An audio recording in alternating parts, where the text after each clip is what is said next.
All right, so this is Washington Square Park. This is the scene here. It's my comic book stand. There were two protests that came today. There was the Ukrainian protests against the abuses from Russia. That was number one.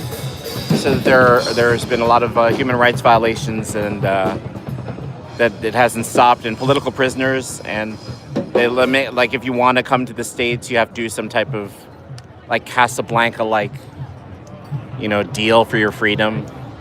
So they weren't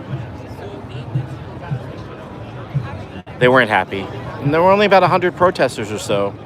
And then some anti-Trump people came in chanting no pardons for pedophiles kind of stuff. So the police came, a few dozen of them, and they said all tables down. So I put my table down, and now my comics are on boxes because I didn't want them on the floor. But they seem to have moved on. Hi, old comics. They're arranged by title alphabetically. So I'm just going to walk around, see what other tables are up. So people are starting to put their tables back up. So the police are following the protests. But I think it's just sort of like, we don't want to arrest anybody, bring anyone to the desk sergeant, so they're just acting a little cagey. And it seemed to be good crowd control. That's sort of an indirect way of handling the mobs as they walk through. And that's my comic book stand. And so, yeah, tables are going back up.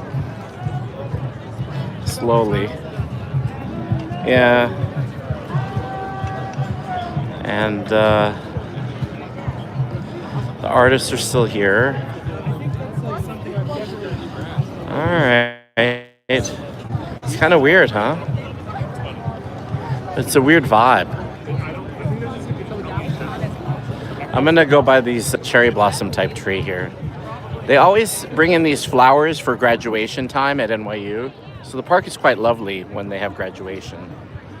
Anyway, I'm going to sign off for now. Business has been mad slow today because of the police. Talk to you later.